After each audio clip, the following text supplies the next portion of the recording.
اعوذ باللہ من الشیطان اللعین الرجیم بسم اللہ الرحمن الرحیم۔ السلام علیکم یا علی مدد۔ مومنین و مومنات کی خدمت میں آج ایک بے انتہا مجرب اور جلالی ترین وظیفہ عمل لے کر آئے ہیں۔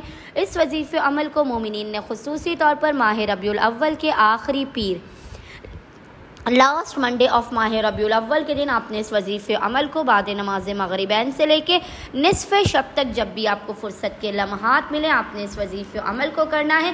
خداوند متعال امیر المومنین علی ابن ابی طالب کے اس وظیفہ عمل کے صدقے میں دنیا کے تمام خزانوں کو آپ کے قدموں میں ڈال دے گا۔ آپ کے نصیب و مقدر کے ہر بند تالے کی چابی اس وظیفے کے اندر پوشیدہ ہے۔ آپ اس وظیفہ عمل کو کریں گے، آپ کی زندگی میں خوشیوں کی بہار آ جائے گی، آپ کو نظر بد سے، جادوئی بیماریوں سے، اثرات سے نجات حاصل ہوگی، ہر قسم کی پریشانیوں مصیبت سے چھٹکارا حاصل ہوگا۔ آپ کی ناممکن ترین حاجات خداوند متعال کی بارگاہ میں قبول و مقبول کی جائیں گی۔ حاجت آپ کی کیسی بھی ہو، خداوند متعال کبھی بھی آپ کو اپنی بارگاہ سے رد نہیں کرے گا۔ آپ اس وظیفے عمل کو کریں گے، یقین جانیے اس وظیفے کے اندر اللہ کا سب سے بڑا راز اس میں اعظم پوشیدہ ہے۔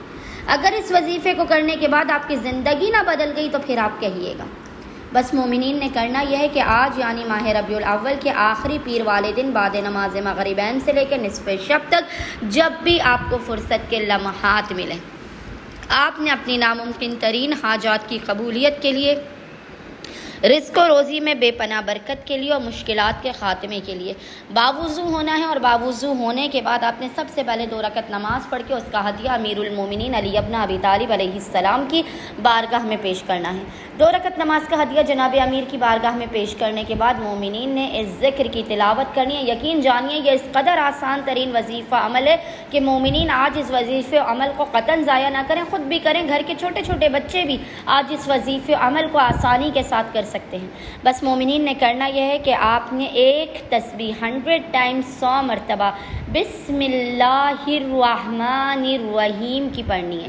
ایک تسبیح بسم اللہ آپ نے پڑھ کے اس کا ہدیہ امیر المومنین کی بارگاہ میں پیش کر کے خداوند متعال کو ولایت علی ابن ابی طالب کا واسطہ دے کے، حق علی ابن ابی طالب علیہ السلام کا واسطہ دے کر اپنی حاجات کو طلب کرنا ہے، مشکلات کے خاتمے کی، رزق و روزی میں برکت کی، مشکلات سے چھٹکارے کی دعا کرنی ہے۔